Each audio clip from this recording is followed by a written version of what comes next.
You're listening to the Harmonizing Her podcast, where ambition finds its perfect rhythm. The show for the multifaceted, multi-passionate woman who's ready to harmonize all parts of herself. Let's get right into today's episode. Welcome back to another episode of the Harmonizing Her podcast. I'm really excited for today's conversation. I feel like it's going to be cathartic and healing and just so needed for so many of you listening. And today we're going to talk about how to cultivate adult female friendships and healing the sisterhood wound, which is essentially when you've been hurt by another woman, when your trust has been broken, when you've had a friendship dissolve, when you've had someone gossip about you behind your back or stab you in the back or steal your boyfriend or whatever those situations may have been for you as a young girl. Maybe you were picked on by other girls, and then graduating into middle school where the drama is more dramatic, and then high school where it's even more dramatic, and then where I experienced a lot of this was actually in college, which I totally wasn't expecting at all. I thought you go to college and you find your friends for life, and that was not my experience at all. And I'm someone who has been wounded massively by other women really my entire life. And so I have always had a really hard time initiating female friendships, but trusting female friendships as well. So I guess let me just take you back to the beginning. I was homeschooled until the 5th grade. And so when I went into the 5th grade, it was a big culture shock for me because I didn't know what the girls were wearing. I didn't know that girls were mean. I was in my little protected bubble really. And I was so excited to go to public school. I was so excited to make friends. And so I showed up on day one, and every girl who walked in the classroom, I was like, "Hi, I'm Taylor. Do you wanna sit next to me?" And most of them were really off-put by this because they already had their friends. They're like, "Who's this new girl?" I definitely didn't dress with what was trending in 5th grade, which was gauchos and high heels. I was wearing, I think, a Bobby Jack monkey shirt and some plaid stretchy pants. So I was not fitting in with the rest of them. But there was this one girl who decided to sit next to me. And this girl became my best friend for most of my life, and we were inseparable. And so she's a friend that I always had, and there was this comfort level, and I always felt like if I had this one friend, then I have everything, because I've always cared more about quality over quantity. And I'm like, I have my best friend, and you just need one best friend. And it didn't matter if all the other girls sucked and were bullies and didn't like me and made fun of my pants, whatever, I can live with this. I have my one BFF, right? So we graduate into middle school, and I just feel like I always struggled to fit in. And no matter what I did, and in middle school I did a lot. I think it's very normal for a middle school girl to want to fit in, and so I wanted to dress a certain way. I wanted my mom to buy me Abercrombie. I wanted to fit in with the popular girls. I wanted to get invited to things. I wanted to be included, and I always fell short. I would get invited to a few things here or there, but it was always an afterthought. And then I would go to these parties or to these sleepovers. I would be invited, and I would feel so excluded and left out because once I was there, no one was really making any effort to actually, nurture that friendship. And I always was open to initiating it. And I remember one of the really quote unquote popular girls in school, she actually lived down the road from me. And so I just remember saying to her one day, we're neighbors, we should meet up for a walk, we should hang out, there's no reason we shouldn't be friends, in whatever way I delivered that at 12, 13 years old. And we never got together. That was never received. And so I was always the girl that would put myself out there and kind of get shut down. I did it in 5th grade of hey, want to sit with me? I did it in middle school of hey, we should get together, we should meet up, trying to fit in. And in high school, I kind of just settled into I don't give a fuck if the popular kids like me. In fact, it's better that they don't, because I have my like very small intimate core group of friends, which was still my one girlfriend that sat next to me in 5th grade. Our friendship had just blossomed. We'd been friends for years. We were so close.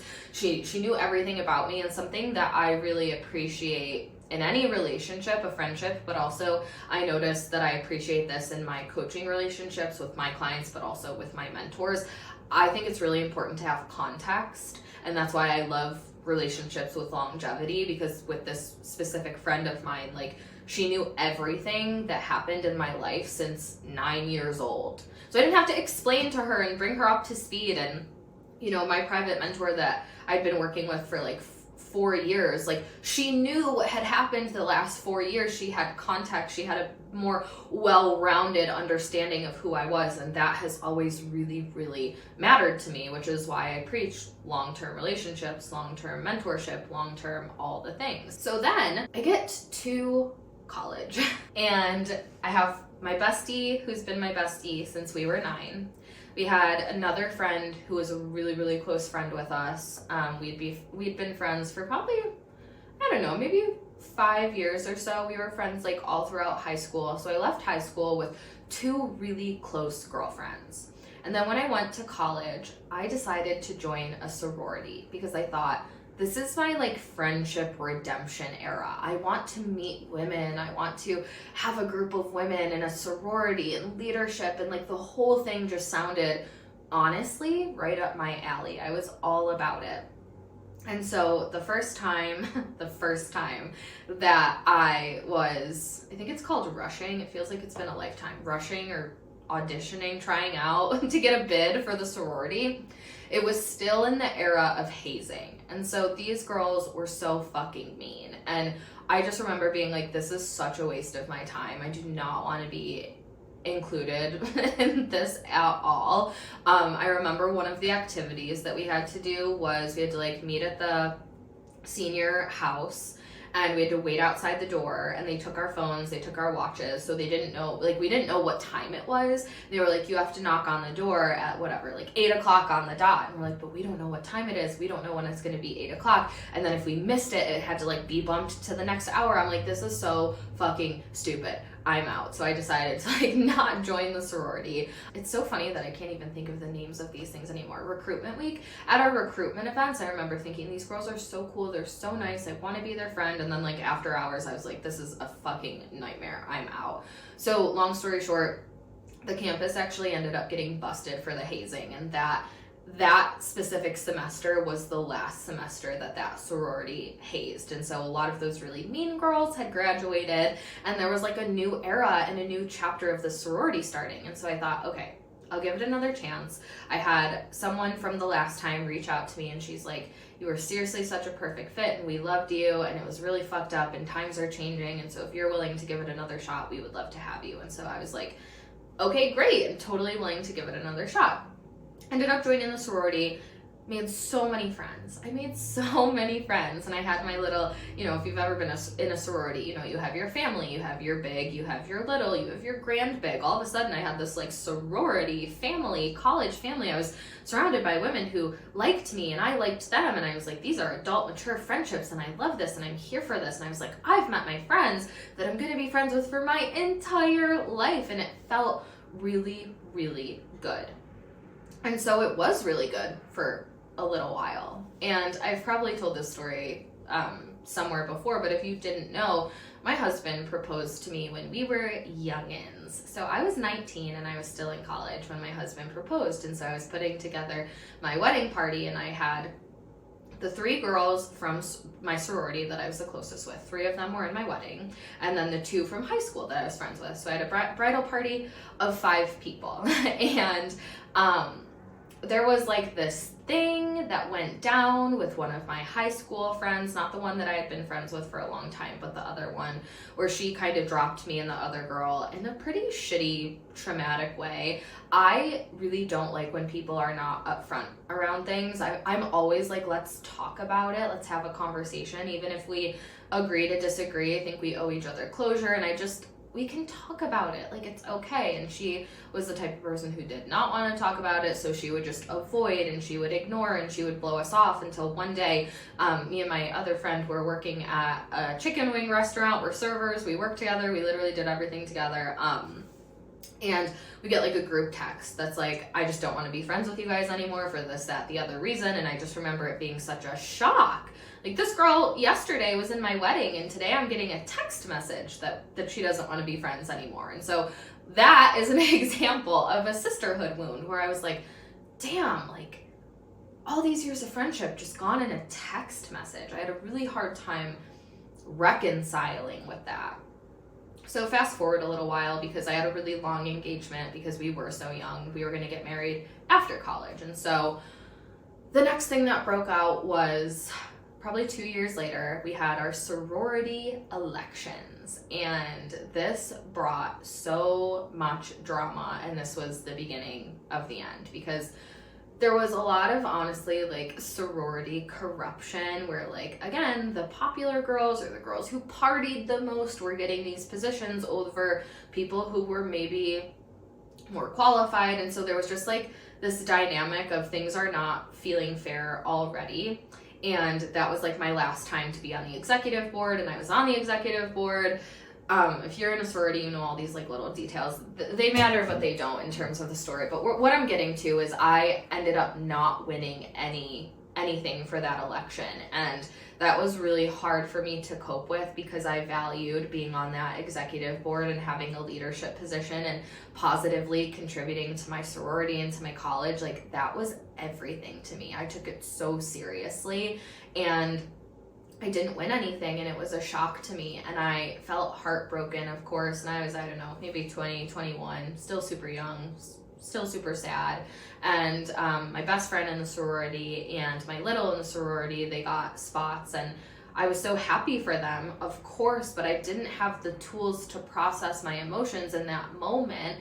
And so I was crying and I was sad, and I didn't mean for that to take anything away from them and their winnings. It was just like I couldn't hold the excitement and the disappointment and the heartache at once. I just didn't have the proper tools at that age and that season in my life. And they didn't like that. They thought that I was being unsupportive. They thought that I was being selfish. They thought that I was making it all about me and I wasn't there for them. And that's true. Like, that is the truth in their experience. I think there's 3 sides to every story: mine, theirs, and the truth. So this is just purely my experience, and that was really the beginning of the end, because both of them after that pretty much pulled out of my wedding and stopped being my friend, and we couldn't even talk about it. I, again, wasn't even given the opportunity to like explain myself and have a conversation. It was a text message of like, you're cut off. And this, I feel like this is pitiful to say out loud now, but I literally wrote them letters. I wrote them letters and I wrote them emails, and I was like, I know my number is blocked. I know you don't want to talk about this, but like, God, I love you. We've been friends for years. We're in such a big part of each other's life, and I'm so happy for you, and I'm so sorry for how, my response made you feel, and I genuinely felt that remorse, and I wanted to resolve this conflict, and neither one of them answered. And then what ended up happening was like my big kind of was doing, hosting events and inviting those 2 girls and not inviting me, and then not telling me about it. And I was like, geez, what the heck? Like, everybody's turning on me. So she dropped out of the wedding. So those 5 girls I told you about that were supposed to be in my wedding were down to 1. All 4 of them, by the time I was 21, were out of my life, when I thought these women were going to be in my life forever. So I had some serious sisterhood wounds, you guys. I was like, I do not trust women. I am all good on friendships. And throughout all that time, I had always said, as long as I have my one best friend, I'm good. My one best friend from 5th grade. We've been together since we were 9. We're going strong, etc., etc. She ends up, of course, being in my wedding. She was my maid of honor. And a couple of years go by, and I shit you not, the same thing happens again. And I don't know why I am getting emotional right now telling this story. I've never told this story in detail really to anyone, let alone like on a platform like this. It's been really, really personal. But we were having some conflict, and some things she was doing was making me feel a type of way. Some things I was doing was making her feel a type of way.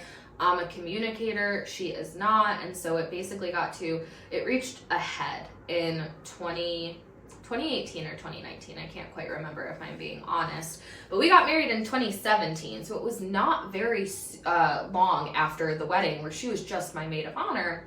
Feel her energy pulling back, and even my mom was like, what's going on? Like, where has she been? And I'm like, oh Mom, we're so close. If there was a problem, I would know about it. We'd be talking about it. That's the kind of friendship that we have.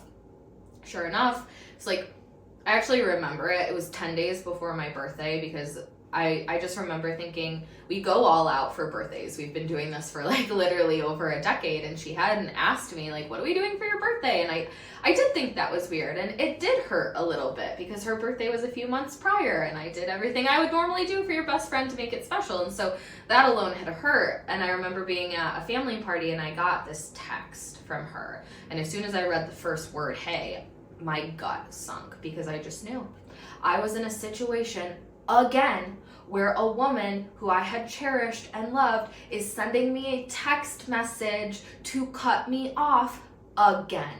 We're 5 for 5 at this point, gone. I don't want to be your friend anymore. I don't want to talk about it, whatever. And I am so blindsided. So I'm like, my God, we've been friends for so long, over a decade. What's going on? Where did this come from? We're neighbors. We live down the street. We were roommates. You were my maid of honor like 5 minutes ago. Can we talk about this? And she didn't have the tools, just like I didn't have the tools a few years prior to hold that and to talk about it. And so it was just a cutoff. My number was blocked. We didn't have any communication, and I was depressed. I really, really struggled with that loss, because all the other friends that I had lost along the way, I had always said, but I've got my bestie from 5th grade, and that's all I need. Our friendship is everything. And then within a text message, again, I didn't have that. And so maybe you're listening to my story and you can relate, if like, I have been dropped by women, or I've been blindsided, or I've been hurt, and I found myself in this situation where I had all these friends, and then where did they go? And it feels so painful, and there's a lot of grieving, and it's really messy. And I wanted to tell you that story so you intimately know I didn't have a great past 10, 15 years of friendships. And I think if you look at my platform now, you see that I have really beautiful, I'm like gonna cry in gratitude now, really beautiful friendships, mature friendships, equal friendships. I feel so fucking grateful to be in the friendships and relationships with the women in my life now. It is like the greatest gift, the greatest blessing. I cannot believe I'm crying on this podcast right now. And I think the reason I haven't really talked about this publicly is because there was so much pain. There was so much pain in all of those losses. And so that pretty much brings us to 2021.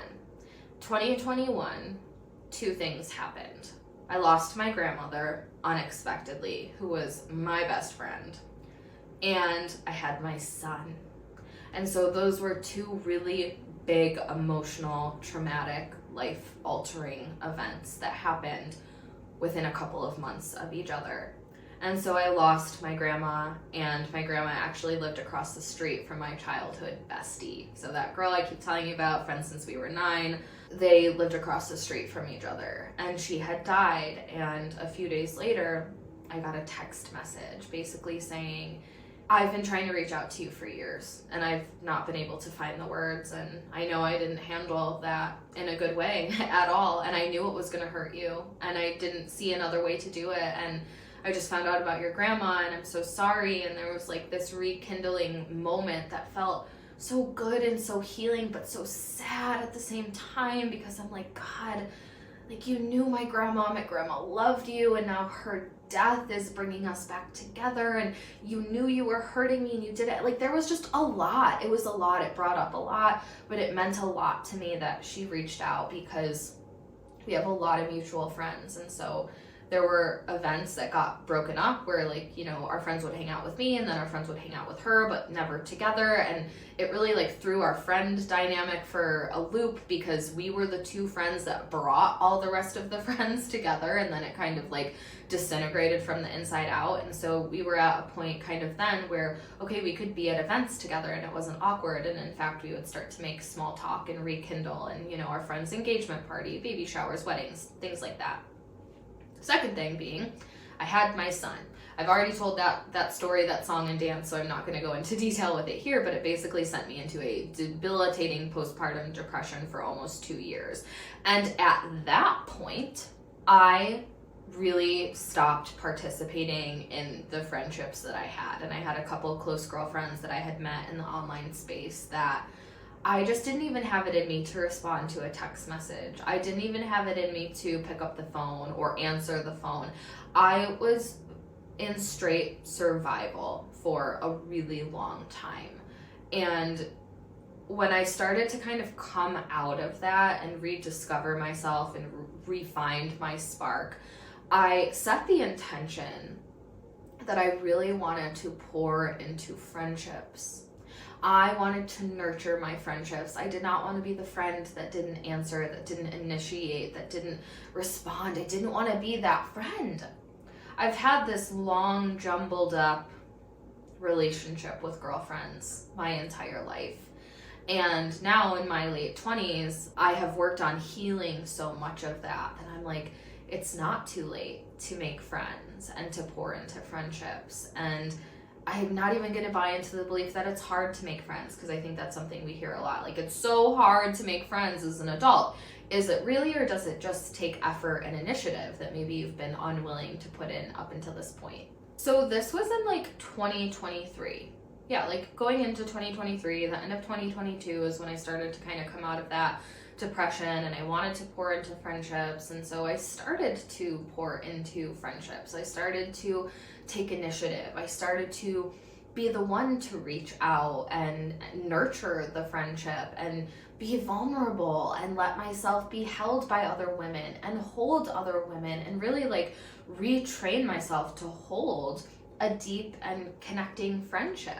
Now, simultaneously, the universe has a really funny way of working things out. Simultaneously, like I said, our local friends were getting married, having these events, and so I was seeing my childhood bestie a lot. And every time that we would see each other, a couple times a year, it would literally be like nothing ever happened. We would literally sit in the corner, just us two, like we used to, chat about family, chat about this, the same sense of humor. We're laughing about the same things. And I'm like, God, like, have we really not been friends for the last 5 years? It feels like no time has passed. Like, did that even happen, or am I imagining things? And so we started to rekindle. And it was really, really natural the way that played out. And then 2 of our friends were getting married. And so we were kind of just chatting, like, oh, do you need a dress? I need to get something to wear. Why don't we go shopping? Why don't we go shopping together? So this is the first time we've gotten together in like 5 years. We went on a shopping date and a dinner date, and it was so wonderful. And at that dinner date, we got to talk about what happened. And we both got to take ownership over our parts of what happened, and maybe some things that we regret and things that we would have done differently. And we had a lot of history. When you grow up with someone, you are growing up with someone, but you're also growing into the person that you're becoming. And so I was heading in one way and she was heading in a different way. And I was just starting my business when we had our falling out and all the things. And it was just the most beautiful, healing dinner and moment where we got to really see each other and forgive each other. And we've always had that deep love for one another. So we had this climax where she was my maid of honor, and we had this heartbreak and this falling out, but we actually found our way back to each other. And that was after I did my own individual healing around women, around my part in all of this, because there was so much introspection happening in those 5 to 7 years of my life, where I was like, okay, my friends, not even my friends, my best friends, my bridesmaids are dropping like flies, one by one by one, in the same kind of situation where it's cut off, text message, no explanation. the common denominator is me. I fully was aware of that. So I'm like, what am I bringing to these friendships that is causing women to feel like they need to slam the door shut? And looking at my energy, looking at what I brought and the dynamic and my intentions, and just doing the work and accepting that and forgiving myself and choosing differently. So I had been on my own healing journey. She had been on her own healing journey, and we were able to come back 5 years later and reconnect and restart our friendship. And it looks a lot different now than it did 10, 15 years ago, of course, but at this point, we've known each other for 20 years. We have known each other for 20 years, and we are still friends, and we text every week now about Love is Blind, and she has a new boyfriend, and we go on double dates with my husband, and she's met my son, and oh God, that is gonna make me cry too, because I remember having my son and really feeling the whole of her not being there, because all my life I'm like, God, she's gonna be the godmother, she's gonna be the aunt of my child. So having her like meet my son and be a part of his life, and we're a part of each other's life now, and being able to see her family again. I mean, we were so close. Our families were having holidays. We were doing Christmas with her sister, her mom, my sister, my mom, my brother. It was really like that. So being able to be around her family, and she sees my family, and we have a new mature friendship after all of that, because I healed the sisterhood wound, and I think that she did too in a lot of ways. So in 2023, I made a few choices, and every year I pick a word, I pick an intention, I pick something I want to focus on, and my focus was friendships. I wanted to pour into my friendships, and so I started to take the first step. I started to text my friends first. I started to check in on them more regularly. I started to initiate that kind of connection, and that is the one and biggest tip I want to give you in this episode, is that adult female friendships, they take initiation, they take effort. Every relationship takes effort. But I was coming out of a season where I had just been broken by so many women, and I was really dealing with postpartum and hormones and just not having the bandwidth. And after kind of came up for air and I started to see the light again, I said, I'm gonna be the friend that checks in. I'm gonna be the friend that's like, I'm thinking about you. Now I'm the friend that's so energetically connected with my friends that I can feel their energy sometimes and be like, hey, you okay? I'm feeling you. Hey, how can I support you today? Hey, let me pick up the phone. Hey, let's plan a trip to go see each other. And I started to put that effort in, and then guess what? That effort started to match me, and I started to cultivate really strong, beautiful relationships and friendships with women I have never met in person. And we were doing weekly Zoom dates and weekly phone calls and just keeping in touch and keeping that effort. And again, it's almost like learning how to ride a bike again, learning how to be in a friendship like that again. You have to do your healing first. So if you're listening to this and you're resonating with a lot of my story of I've been burned, I've been let down, I've been cut off, I've done the introspection, it's time for you to accept that. Like, accept the part that you played in that story, accept the part that someone else played in that story, the choices that they made, the choices that you made, the tools you had available at that time in your life, the tools they had available at that time in their life, or maybe the tools that you guys didn't have that you needed to have had the situation end differently than it did. But I know it's really hard to be hurt by women, and it's really hard to trust again. And I went into a little bubble where I was like, I have my husband, I have my son, I have my mom, we're good.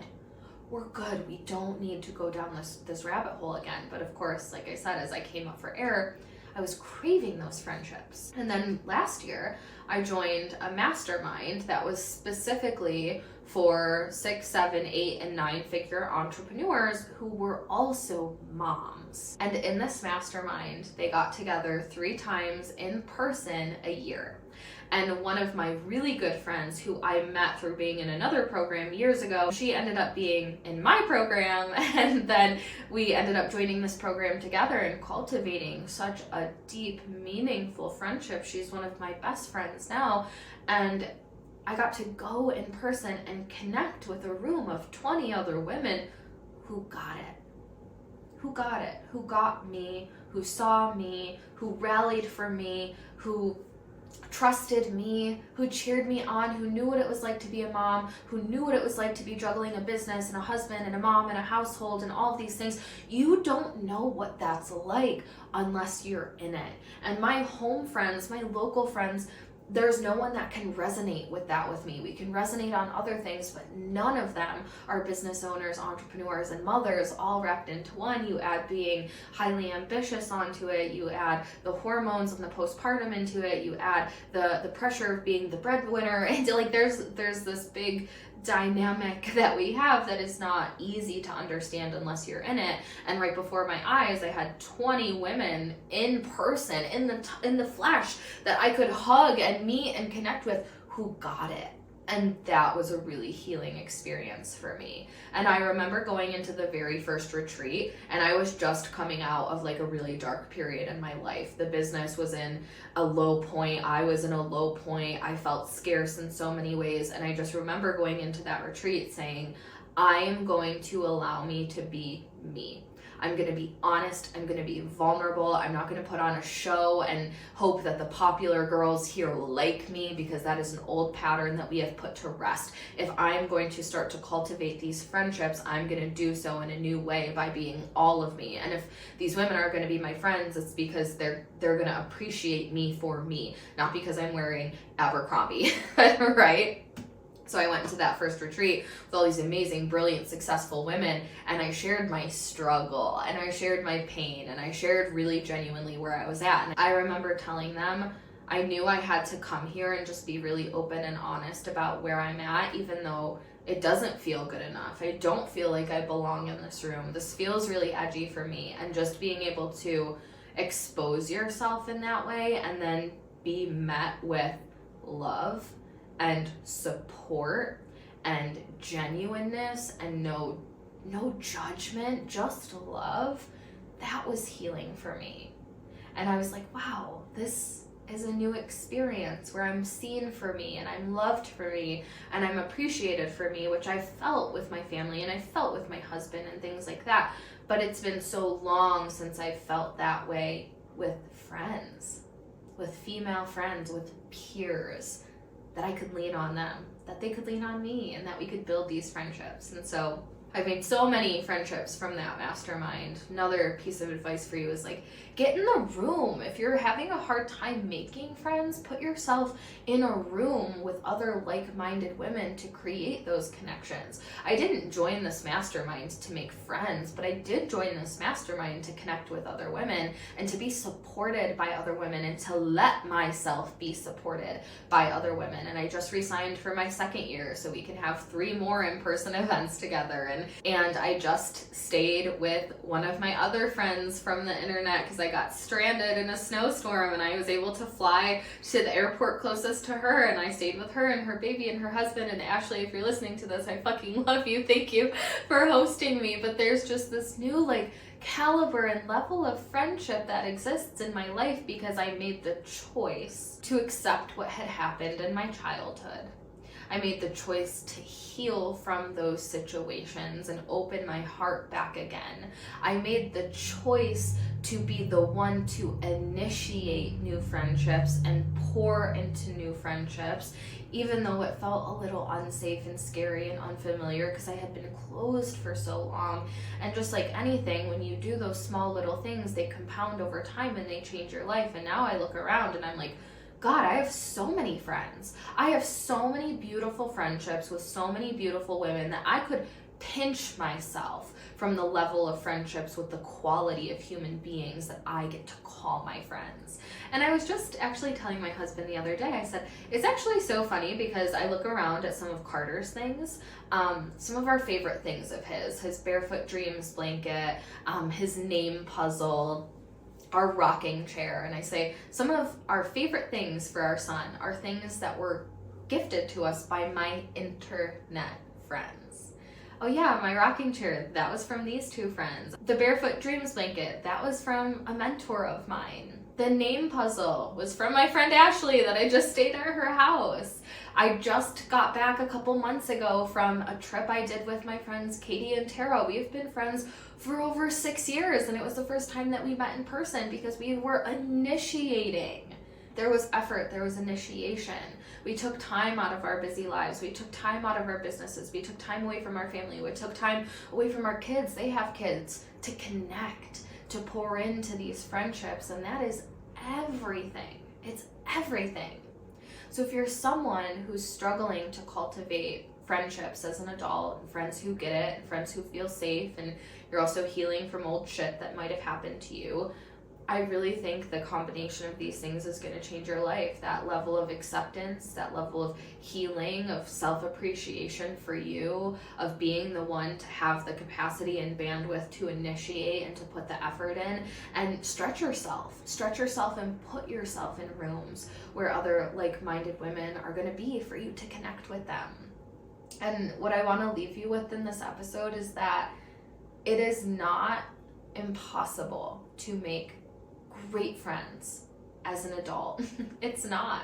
I think we make it harder than it is because it's different than being the 9-year-old in 5th grade that's like, hey, do you want to sit next to me? It's not that necessarily available, but it is, and it just looks different, and it's up to you to do your own healing work with the tools that you have now, and maybe you didn't have them back then, but you have them now, and bring that into relationship and allow yourself to be open and vulnerable and seen and held and loved for who you are, because that's out there and you deserve that, and it is closer than you think.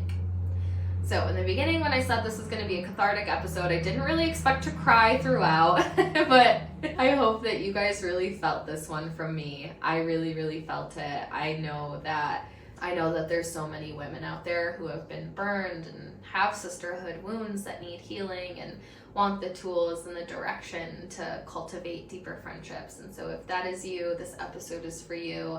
I love you so much, and I will see you in next week's episode.